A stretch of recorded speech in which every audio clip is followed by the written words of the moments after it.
Okay, I've started with the recording as well. So I'll share the recording later on. Now to start with, today's topic is on Markov chain and Monte Carlo simulation. Okay, we'll come to simulation later on. Today we'll be talking more about Markov chain.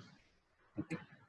To start with the definition of Markov chain, it is said that Markov chain is a sequence of events, or you can say outcomes, in which an event depends on the immediate preceding event, okay, but not on the other prior events, is known as your Markov chain. I'll repeat again: a sequence of events in which an event depends upon the immediate preceding event, but not on the other prior event, is called as a Markov chain. To give you an example about this, let us talk about the market. Okay, the stock market. Let us say today the market is in a downtrend. Okay, so depending on today's condition, today's state, I can predict what will be the next, you can say, state of the market. Okay, it can be either weekly, it can be monthly, it can be daily. Depends on the time period which you want to select. But this prediction does not depend on the previous events. Okay, it totally focuses on the current event, and depending on the current situation or the state of the market, I can predict what is going to happen next. Is nothing but your Markov chain. Okay, now what is state here? State is, you can say, for example, if you have a machine, okay, if the machine is working, the working becomes a state here. If it is not working is the other state. Clear? Or let us say the students right now are attentive to the presentation is one state. Not attentive will become the other state. And one more, if you want to add one more, you can say partially attentive. Okay, so there can be different states in which we can find out the sequence, or we can predict the sequence depending on the time frame given to us. The time which is given, especially you will have a transition matrix which will be given to you, and you should be aware of the current state. Now, using the current state and the transition matrix, I can predict the future probability of the states. That is what we are going to learn right now. I have some definitions. So to begin with the first line, I'll talk about what is Markov analysis here. Okay, so as per the definition given, your Markov analysis is the statistical technique used in forecasting the future behavior of a variable. Now, either a variable you can call it, or you can call it as a system, okay, whose current state or your current behavior does not depend on its state or behavior at any time in the past. Okay, so we are not going to consider any of the behavior or the state in the past. We are going to focus in current behavior only. So this is one of the definition which is given. So Markov analysis, in other words, is a method of analyzing the current behavior of some variable, or as I said, a system, in an effort to predict the future behavior of the same variable. Okay. This procedure was developed by a Russian mathematician called Andrei Markov. Now, how he came up with this model, or you can say procedure, actually he used this procedure to describe, or you can say predict, the you can say state of a gas particle. Okay, so when he was doing this experiment on a gas particle in a closed container, he came up with this particular model, and that's how now this model has been used in making various decisions or predicting the state of various markets, you can say. Like for example, even in case of customer retention, even in that we can make use of this Markov analysis and predict whether the customer is going to be with you or not. Okay, so it is mainly used in such scenarios where we have to predict depending on the probability and the current state what will be happening to the market or the customer behavior, okay, all such types of, or even manpower planning that can be predicted through this particular analysis. Okay, it is also a mathematical model. A mathematical model, so you will have lots of figures, and especially matrices will be used in this particular process.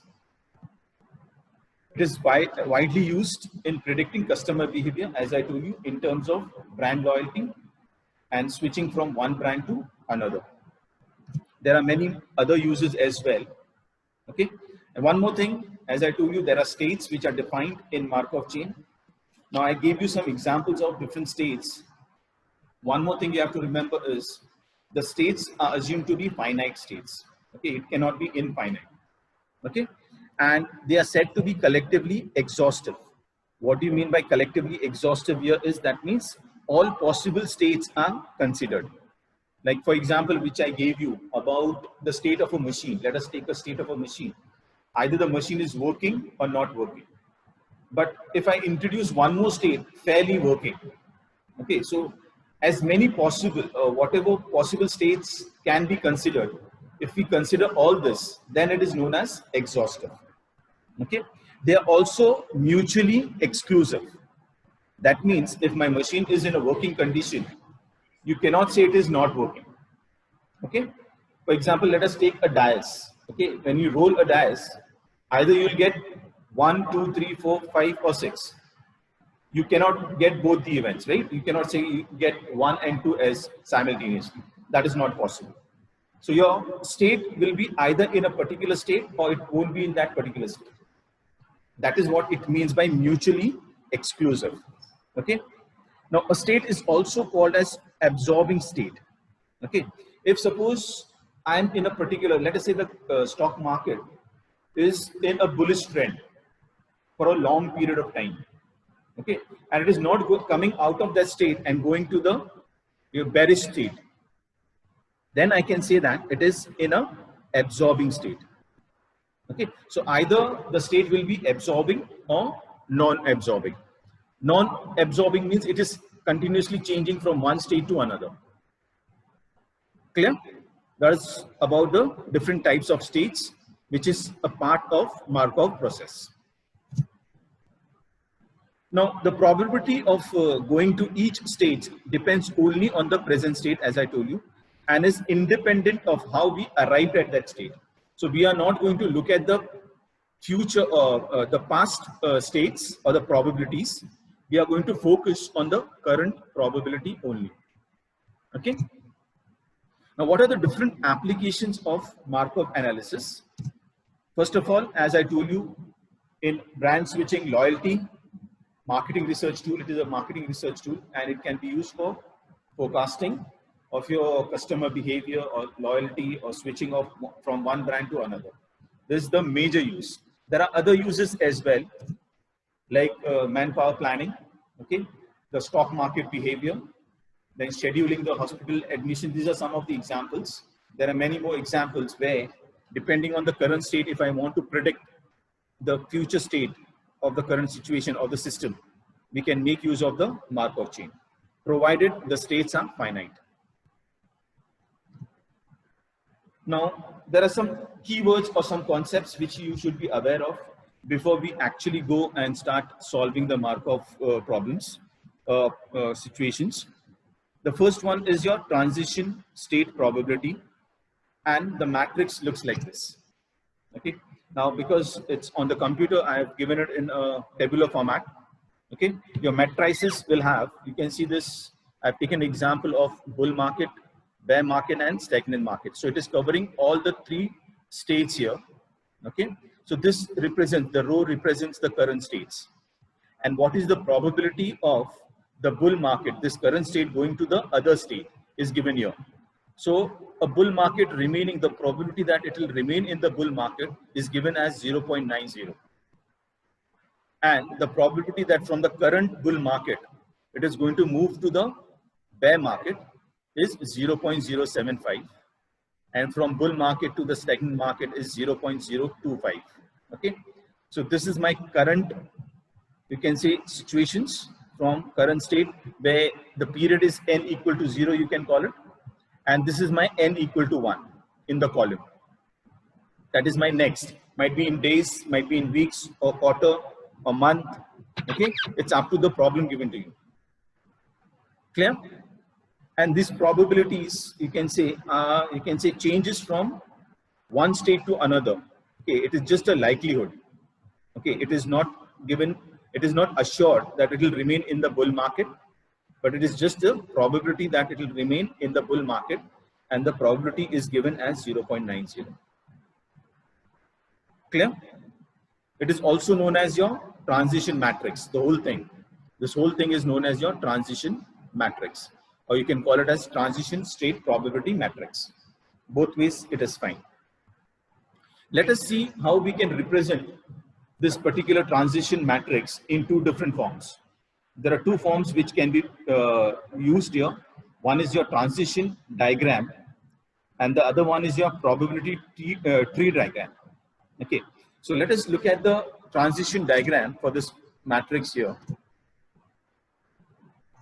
Now, this is an example of your probability diagram for your transition. Okay, you can see this. We have three states which is given in the circles here. So we have bull market, bear market, and the stagnant market. The arrows which are going indicates the probability. So from bull market to bear market, we can write the probability here 0.075. Okay, and if it remains within itself, so the bull market is the same. So this probability is given here. So we have a arrow which is moving towards itself only, and the probability given here is 0.9. Similarly, you can do it for the other states. So bear state and stagnant state, you can draw the probability diagram. Okay, it's a very simple one, and it is hardly asked in your exams, but just to be aware of, you can represent your transition probability matrix in a diagram form, that is either this way, or you can also form it in a tree diagram. Okay, now in this example we have only two states here. So what is the probability that it will remain in the same state is 0.70. So here you can say we have taken day 1, we are in state 1, and this is my probability of 0.7, and in day 2 I am in the same state, and the probability to go to the next state is given here as 0.3. Okay, and if I want to find out what will be the probability after 3 days that I am in state 1, we are simply going to multiply 0.7. You can see this value 0.7 with 0.7, which gives you 0.49. Okay, and if I want to find out what will be the probability on day 3 that I'll be in state 2, provided I started with on day 1 in state 1, then I can say it will be from 1 to 1, 0.7 multiplied by 0.3, which will give me 0.21. Okay, so similarly you can do the calculation for the other states. Okay, this is one example where we begin in day 1 in state 1, and if I begin in state 2 on day 1, this becomes my tree diagram. Clear? I hope till now it is clear, and it is very simple what we are going through. We'll come to some examples later on. Let us go ahead. Now there are a few things which you should be aware of. The first thing is your initial condition. So whenever we are talking about finding or predicting the next state, we should be aware of the current condition or the initial condition. It is represented by R0, or sometimes RO also you can call it, which is known as your initial state probability or initial condition. Okay, this can be used to find out the value of the next state. Okay, it is given in a single row. Okay, let us take an example here. We see we have 0.5, 0.3 and 0.2. Always remember one more thing, the total probability for a row should always be 1. Okay, so when we add 0.5, 0.3 and 0.2, you'll get 1.0. Okay, and these are my 3 states, and this is the current situation. Fine. Using R0, that is my initial condition, and my transition probability matrix, I can find out the next, you can say, transition or the next condition. So coming to the next state first, let us take for the jth period. For n equal to 0, as I told you, R0 will be given. I have taken the variables here, A1, A2, A3. Now these are finite numbers, please remember. You cannot have infinite numbers here. So this will go up to AJ if you want, if I'm looking for jth period. Okay, or if there are say 10, you can say states, then we'll go from A1 to A10. Okay, now the state probability for the next period for n equal to 1 is given by R1. So the formula is R1 equal to R0 multiplied by P, where your P is your transition matrix. Okay. Similarly, if I want to find for n equal to 2, for 3 and 4, you can keep on multiplying this further. Or let us say for the jth period, I can write like this: Rj equal to Rj minus 1 multiplied by P, or I can use R0 multiplied by P raised to J. Okay. This formula is clear. We'll take an example of these programs or this function we are going to use in one of the problems and try to solve the problem. I hope these functions or the equations are clear. Let us go ahead. Let us take the first example here. I have a market share of brand A, B, and C given to me as 50%, 30%, and 20%. Now the customer shift their brand as per the brand switching matrix every quarter. So the period N here is quarterly. Okay, and the matrix is given to us like this. From A to A, it is 50%. Okay, from A to B, it is 30%. From A to C, it is 20%. From B to A, it is 20. From B to B, it is 70. And from B to C, it is 10%. Now, what I'll do is, this percentages, I'll be converting this into probabilities. Okay. So let us go ahead. We are supposed to find the market share at the end of the quarter. Okay. So the first step would be, I have the initial condition. The initial, you can say, state is given to us as 0. That is 50%, 0.5. 30% will be written as 0.3 and 20% as 0.2. That becomes my RO or R0. Your P is given to you. So this is my P, where I've converted the percentages into your probabilities. Okay, who's this? Fine, I'll continue. Now, we are supposed to find out R1. Okay, to find out the value of R1, we are supposed to multiply R0 with the transition matrix P. Okay, I hope you remember how to multiply. And those who do not know, let me tell you, when we write this matrix, okay, we are supposed to multiply. First of all, you have to check whether we can multiply the two matrices or not. Okay, and because it is related to your states, definitely it will be possible to multiply the number of elements in this particular row. So we have how many elements? We have 1, 2, and 3. Okay, so number of columns in the first matrix should be equal to number of rows in the second matrix. Only then multiplication is possible. That is the rule for matrix multiplication. Clear? Now to multiply, I'll be using the first element, multiply by the first element in the column. So 0.5 will be multiplied by 0.5 plus 0.3 will be multiplied by 0.2 plus 0.2 multiplied by 0.2, which will give me the first element of R1. Okay, then multiply this row again with the second column, add the values up to give the next element, and finally multiply the row with the third column to give the third element. The resultant matrix will be a single row, and the values are coming to 0.35, 0.40, and 0.25. That means the next quarter, what will happen? The brand A will have a market share of 35%. Brand B is going to have 40% market share, and brand C is going to have 25% of market share. Any doubts here?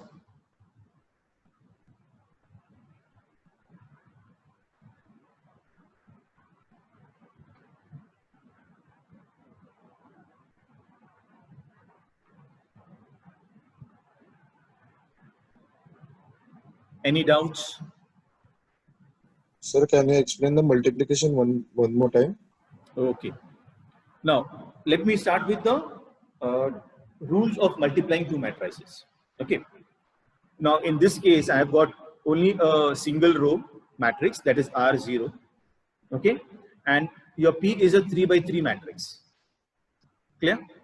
So what we are supposed to do is, first of all, you can take the dimension of this particular matrix. The dimension is 1 by 3. Okay. So 1 by 3 multiplied by 3 by 3. If the number of columns, here we have 3 columns. If the number of columns are equal to the number of rows of the second matrix, only then multiplication is possible. That is the rule. Okay. Now, in this case, it is following the rule. That means applicable here. So I can multiply the two matrices. Okay. Take the first row. Now here we have only single row. Take this row and multiply by the column. So the first element should be multiplied by the first element of the column. The second element of my row should be multiplied by the second element of the column. And the third element of the row should be multiplied by the third element of the column. Add these values up, which will give me the resultant element of my R1. That will be the first element. Clear? Again, take the row, multiply it with the second column, and add it up to give the next value. So for example, if I say 0.5 multiplied by 0.5 will give me 0.25, plus 0.3 multiplied by 0.2 will give me 0.06. Okay. And finally, plus 0.2 multiplied by 0.2 will give me 0.04. When we add this up, we are going to get 0.35. Is it clear? Yes, sir. Okay. Now, it can happen that you might, get a different dimension of matrices as well. Okay. So especially when we are finding, let us say I want to find out the value of R2. Okay. So to find the value of R2, I can use the formula R0 multiplied by P square. Okay. So in case of P square, I have to use P multiplied by P. So I have to take this matrix, multiply by the same matrix again. So even in that case, I have to take the row, the first row, and multiply it by the first column of the same matrix again to get the resultant matrix. Okay. So we'll take one example where we are supposed to find out the value, the square value and the cube value of the transition matrix as well. But this is the simplest example I have taken here. If you have understood this, we'll go ahead.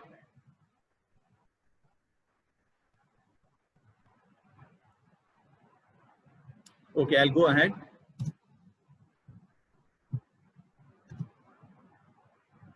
Now, the next example which I'm taking here is about a steady state problem.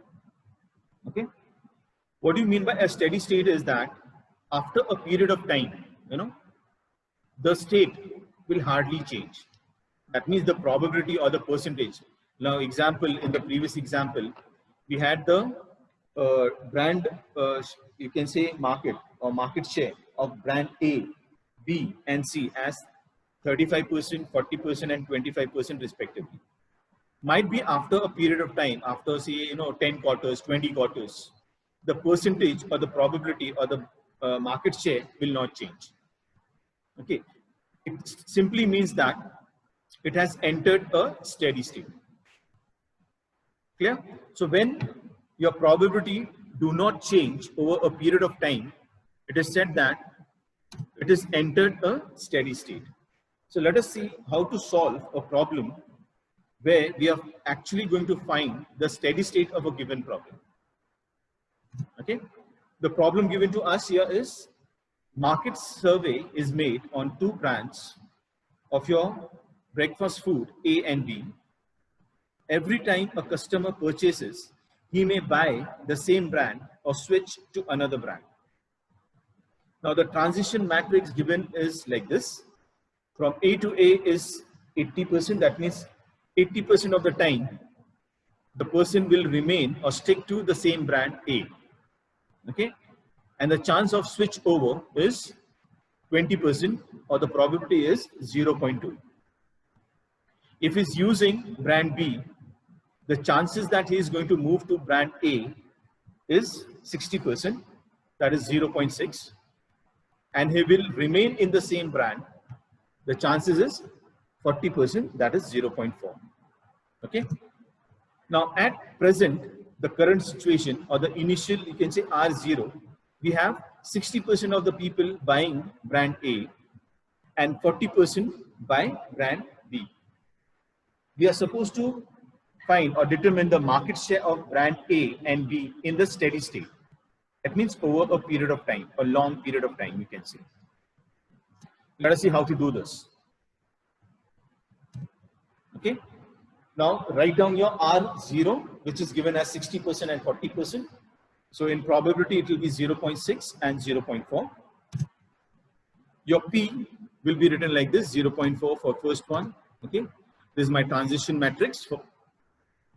So 0.8, 0.2, 0.4 and 0.6 and 0.4. Okay. Now in the steady state condition, there's a condition here. It says that your XY will remain XY. Okay. If I say the state is in a steady state, the values will be same. That's why what I have done here is I have written XY on the both the sides. Now multiplied by the probability matrix, this one. Okay. So XY will be multiplied by P. If I multiply this, I'll get this matrix here. So X multiplied by 0.8 plus Y multiplied by 0.6. So this becomes my first element. And the second element is 0.2X plus 0.4Y. Okay. Now using the equation here, so X is equal to this element or this equation here, and Y is equal to 0.2X plus 0.4Y.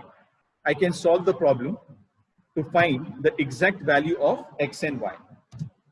Okay. Y is 0.4X plus 0.2X plus 0.4Y. So I put this here and I can get this equation further here as minus 0.2X plus 0.6Y equal to 0. How do I get this? Anyone? So what are we doing? We are converting this decimal values into a whole numbers. Okay. And when we say X, we take 0.8X on the other side. What happens? 1X minus 0.8X will give me 0.2X. Simple. Okay. And then take 0.6Y on the other side and assign it to 0. Then we divide throughout by 0.2. Is this clear? It is a simple logic here. Once we get these two equations, I can solve it.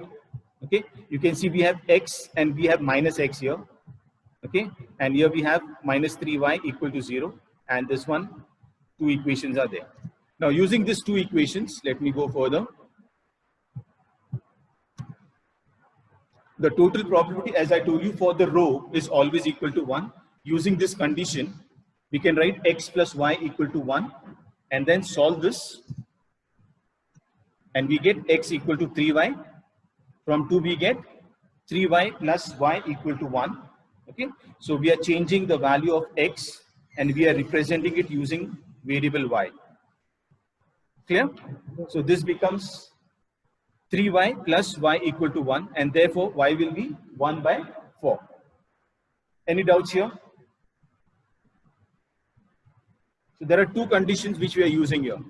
Okay, first of all, we are writing that the steady state probability will not change, and that's why we have written x, y on the right hand side and x, y again on the left hand side multiplied by the transition matrix. We convert this into equations, remove the decimal places, equate that to 0, okay, and then use the condition of state probability, which says that if you add both the probabilities across the row, it will be equal to 1. So x plus y should be equal to 1. Using this further, I replace the value of y, okay, in the second equation here, or in the first equation, whichever you want to use, you can use it. I've used from 1 the first equation, x equal to 3y. Even if you use the second one, you will get the same thing. Okay, use 3y into my equation x plus y equal to 1 and find the value of y. Once we get the value of y, we can replace this in the equation x plus y equal to 1. Therefore, your x will be 0.75. Okay, so my steady state transition matrix will be like this: 75% for brand A and 25% for brand B. Okay, any doubts in this given problem? Sir, how to know we need to apply steady state condition? They will be asking you in the problem itself. See, what is the problem here? If you look at the question given to you, it says that determine the market share of the brand A and B in the steady state. They have not given us the next quarter or the next year like that. If they give you the period, that means it is not a problem of steady state. If they mention over a period of time, what will be the market share? Then you have to use the steady state formulation or the method. Clear? Yes. Okay. Any other doubts? Any step which you want me to explain again? These are simple calculations, please. And I want you all to practice it.